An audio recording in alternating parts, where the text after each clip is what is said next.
हमारे तीसरे वक्ता श्री दिनेश त्रिपाठी जी, जो प्रतापगढ़ से आए हैं। श्री दिनेश त्रिपाठी जी।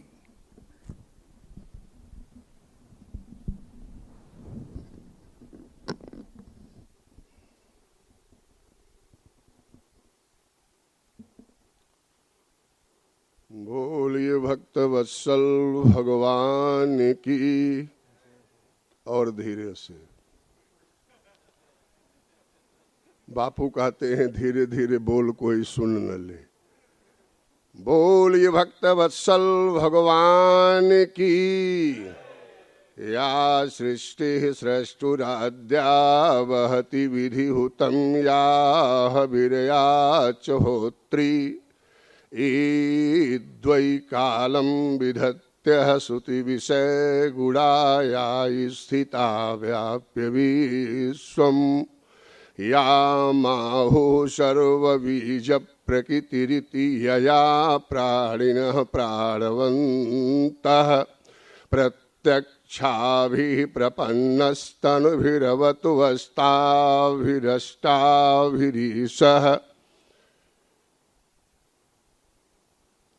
एक लाइन मात्र संत तुलसी को ऊपर कहकर बात आगे बढ़ाऊं।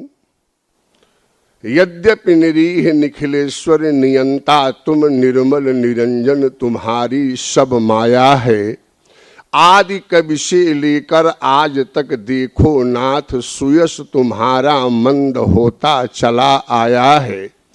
अमरत्व परम प्रदान करते हो तुम, भैरव सप्रेम श्रुतियों ने तुम्हें गाया है।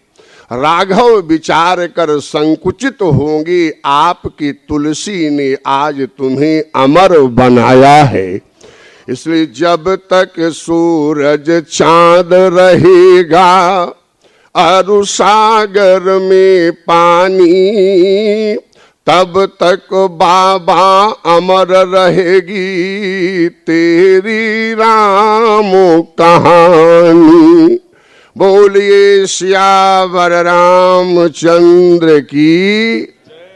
श्री सीताराम पादारविंद मकरंद मिलिंद महानुभाव, देश के कोने कोने से पधारे हुए श्री रामचरित मानस मंदाकिनी में सतत निमग्न रहने वाले हमारे समग्र मानस मनीषी महानुभाव, सामने बैठे हुए सरलता और समता की प्रतिमूर्ति, कथानक का मूल प्रामाणिक ग्रंथों से लेकर फिर उसमें अपने रंगीन प्रतिभा का एक रेशमी सूत्र मिलाकर एक नवीन रूप में कथा पट का संतान करके श्रोताओं के समक्ष संप्रस्तुत कर देने में जिन्होंने अपने जीवन में साक्षम्य का समनुभव किया है, ऐसे राष्ट्रगत संगीत निबद्ध भक्ति प्रौढ़ोक्ति के सशक्त व्याख्याकार हमारे परम पूज्य प्रातः स्मरणीय पूज्य पाद श्री बापू जी महाराज।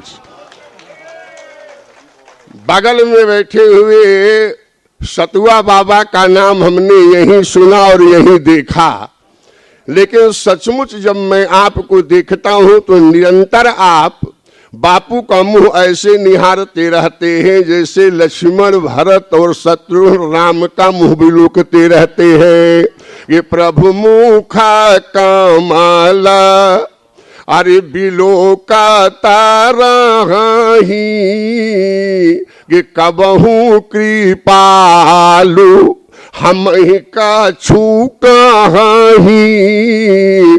सदा मोह निहारने वाले ये बगल में परिकर हैं, ये धन्य है बंधुओं, हम लोगों को भी सौभाग्य प्राप्त हुआ ऐसे लोगों के दर्शन का। और सबको कहूं पर बगल में बैठे हुए हम लोगों के आगमन के हेतु में सेतु की भूमिका का निर्वहन करने वाले हमारे आपके बीच में बैठी वयोवृद्ध ज्ञान वृद्ध बापू, दौलत आपकी है पर बदौलत इनकी है कि हम लोग यहाँ पर आए हैं।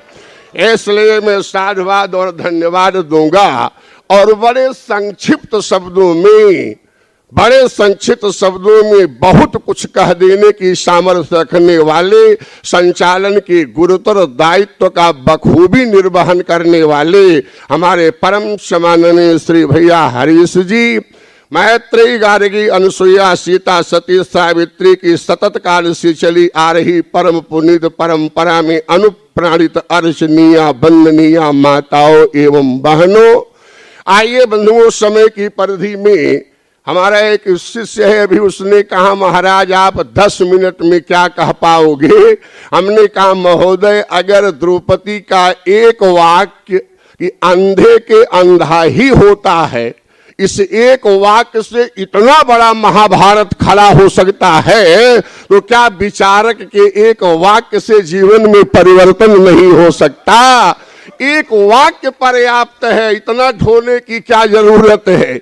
इसलिए याद रखना प्यारे, इस विशाल सृष्टि में जितने भी प्रकार के प्राणी हमें आपको परिलक्षित होते हैं, प्रत्येक प्राणियों की अपनी पृथक पृथक विचारधारा है। मुंडे मुंडे मतिर भिन्ना, जितनी खोपड़ी यहाँ बैठी है दुनिया में जितने हैं, सब की अपनी अलग अलग राह है, अलग अलग चाह है।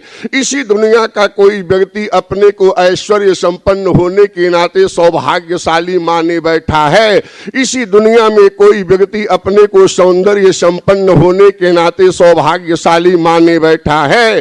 पर याद रखना प्यारे, जब हमारे परम पूज्य प्रातः स्मरणीय पूज्य पाल कलि पावना अवतार हिंदी साहित्य सरोवर के सौरभ सुषमा संपन्न कविता कामनी मंजुल विलास गोस्वामी तुलसीदास जी महाराज से लोगों ने पूछा, बाबा आपकी दृष्टि में इस सृष्टि का कौन सा व्यक्ति सौभाग्यशाली है जो धनवान हो जाए।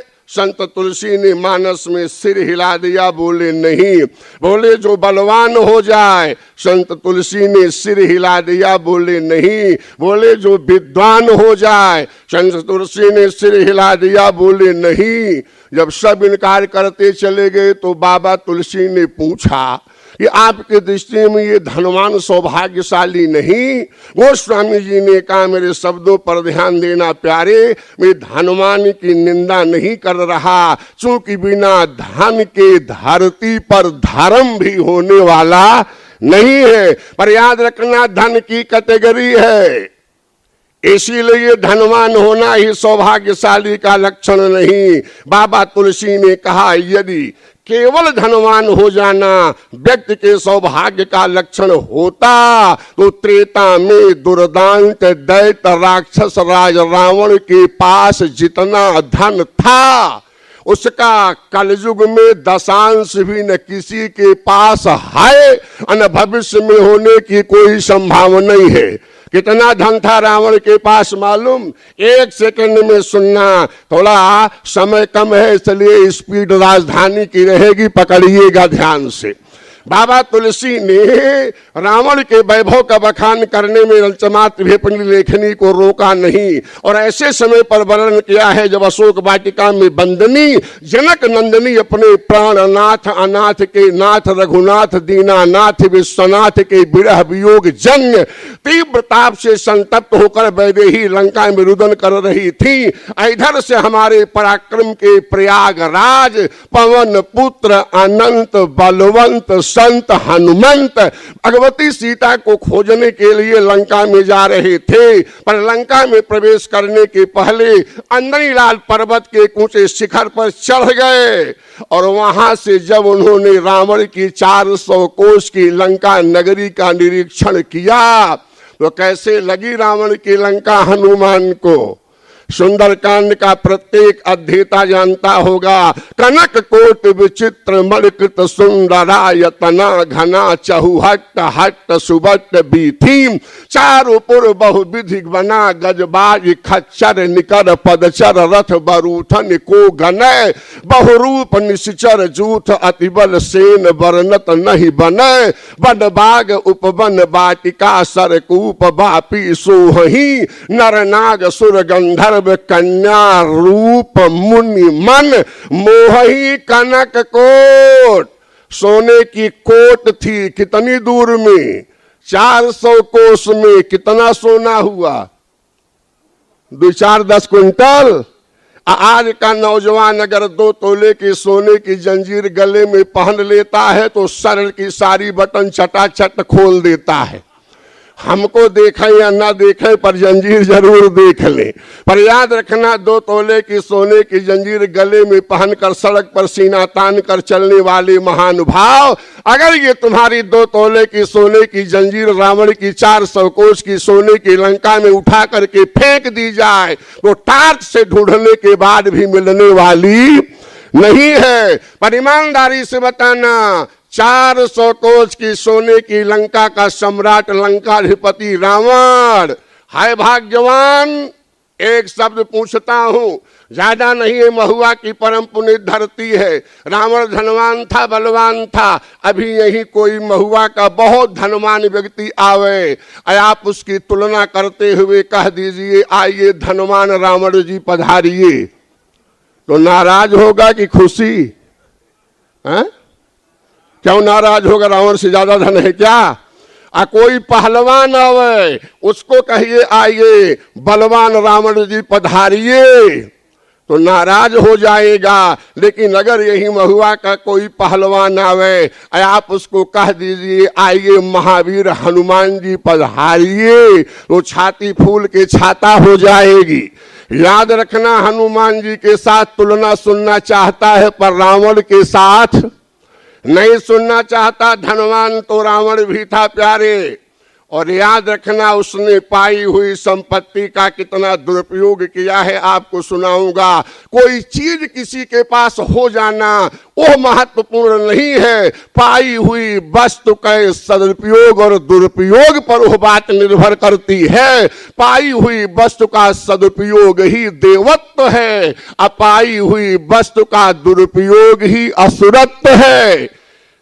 चाटुकारिता का वाक्य नहीं बोलता, और इसलिए चैनल से सुना रहा हूं कि समग्र भारत के लोग यह सुन ले, बहुत कथाकार हैं टीवी चैनल पर आप सुनते हो मुरारी बापू की, हम लोग चाटुकारिता नहीं करते। मैं पूछ रहा हूं पूरे विश्व के चैनलों से, जितने भी महात्मा गौशाला धर्मशाला के नाम पर पैसा इकट्ठा कर रहे हैं, उनसे मैं पूछूं कि एक पैसा, हमारे को तो बहुत प्रसन्नता होती है, तुलसीदास ने कवितावली में शब्द लिखा, आपने कल पढ़ा था। उन्होंने लिखा कि भौं तो सदा खर को असवार पर तेरे ही नाम गयंद चढ़ायो। हे प्रभु, मैं गधे का असवार था लेकिन तेरे नाम से मैं गज पर बैठ गया, हाथी पर। हमारे ही गांव का एक लड़का है, दुनिया का कोई अगर कथाकार इस प्रकार की व्यवस्था किया हो तो मैं चैनल से बता रहा हूं, चाटुकारिता की प्रशंसा नहीं है। जो मर चुके आज तक राम का नाम लेने वाले कथावाचक, उनके परिवार का एक भी व्यक्ति अब तक अगर जीवित था तो राष्ट्र संत मुरारी बापू ने उस व्यक्ति के परिवार को बुलाकर राम का नाम लेने वाले को, भगवान राम अगर गज पर चढ़ाए होंगे तो उन्होंने राम का नाम लेने वाले को जहाज पर बैठाकर अपने दरवाजे पर बुलाया। याद रखना, एरोप्लेन से अपने यहाँ बुलाकर 51,000 की राशि देकर तुलसी की प्रतिमा अर्पित करके उस व्यक्ति को सम्मानित किया। मेरे ही गांव का लड़का 16 वर्ष का है, लौट कर गया तो रोने लगा। उसने कहा आज यह तुलसी की अर्धाली सिद्ध हुई, हम तो सदा खर को असवार पर तेरे ही नाम गयंद चढ़ायो। पैसा तो बहुतों के पास है प्यारे, राम रहीम के पास कम है।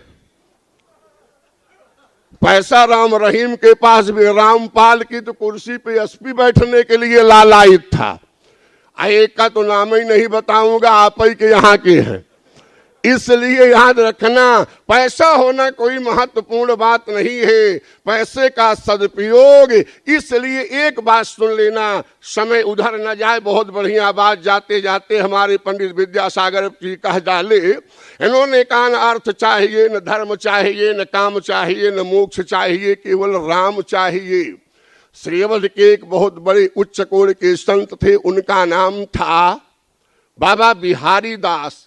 उनसे किसी ने कहा, अगर मानव तन पाने के बाद पत्नी हो जाए, पुत्र हो जाए, पैसा हो जाए, परिवार हो जाए, पद हो जाए, प्रतिष्ठा हो जाए, ये सब मिल जाए तो क्या कुछ पाना अवशेष है? रसिक बिहारी ने कहा, बताऊं? कहा हाँ। कहा, बड़े बड़े बोध मिले, प्रेम के प्रमोद मिले, मोद मिले, मान के विनोद भरी बाटी में।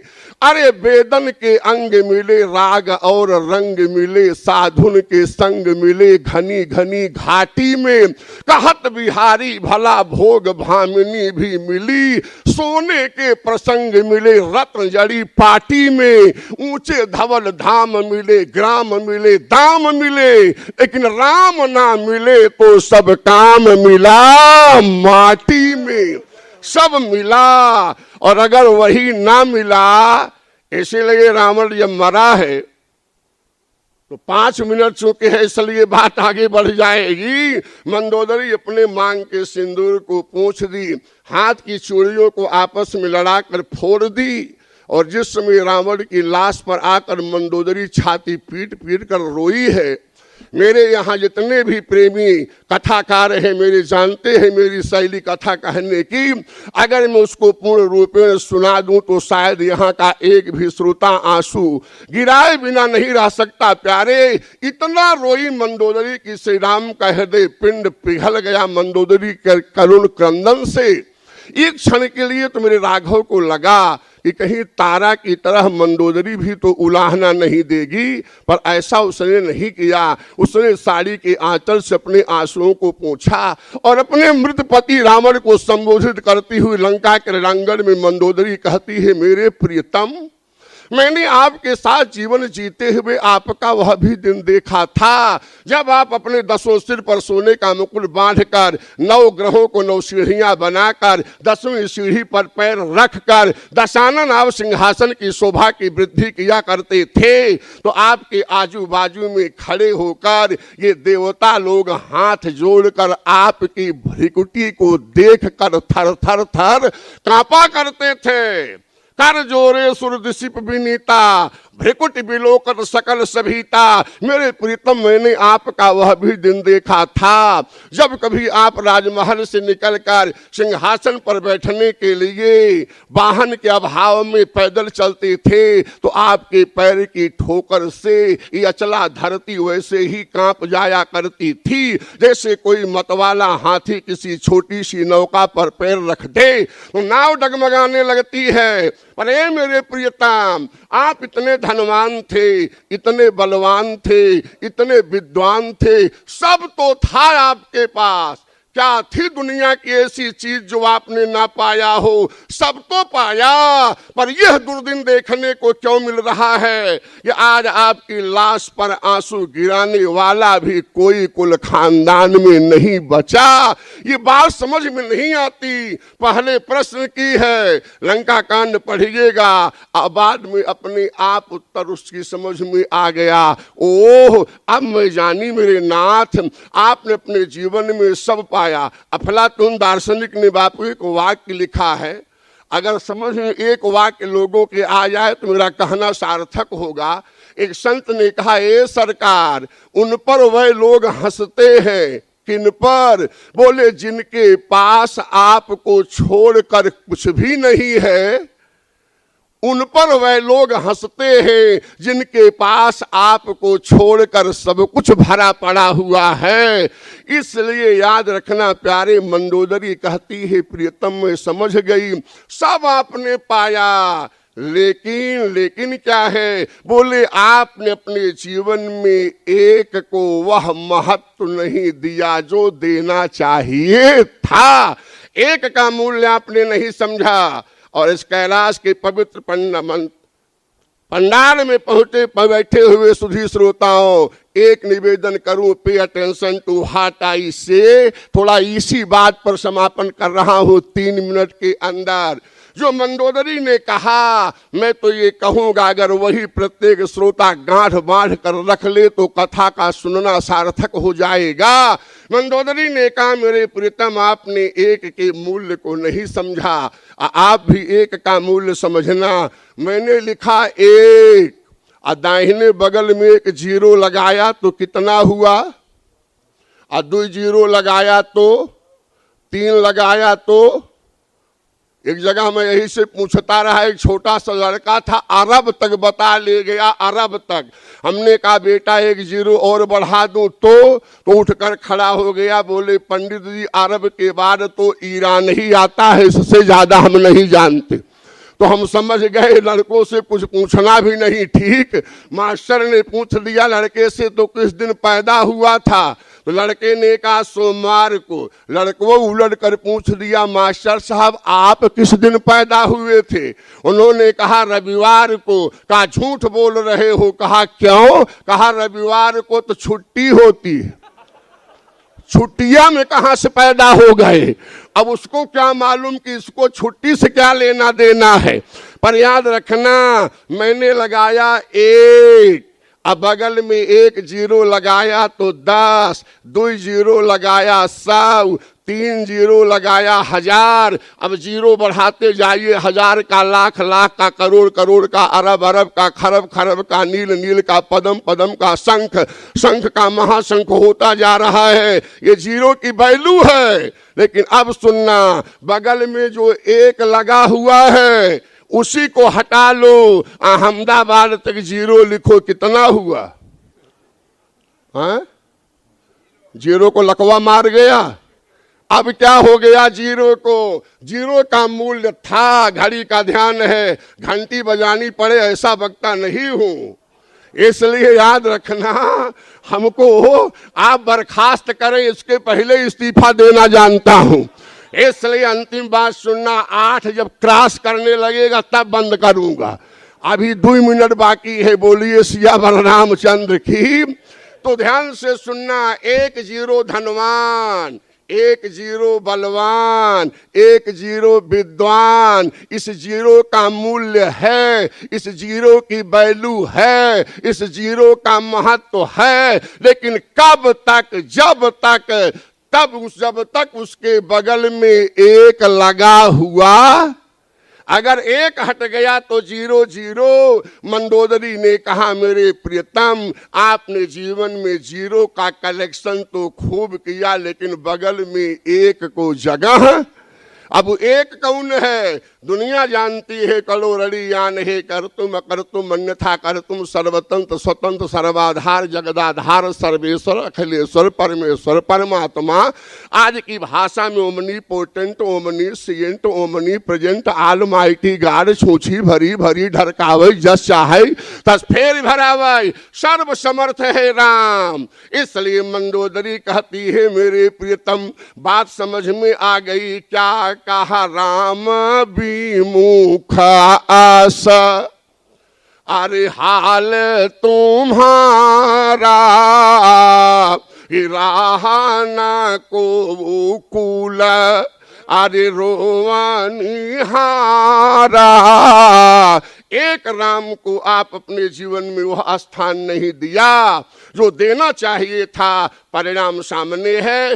इसलिए समग्र सुधीर के श्रोताओं के बीच में समय की सीमा में इस बात को कहते हुए यहीं पर वाणी को विश्राम। बोलिए सियावर रामचंद्र की जय।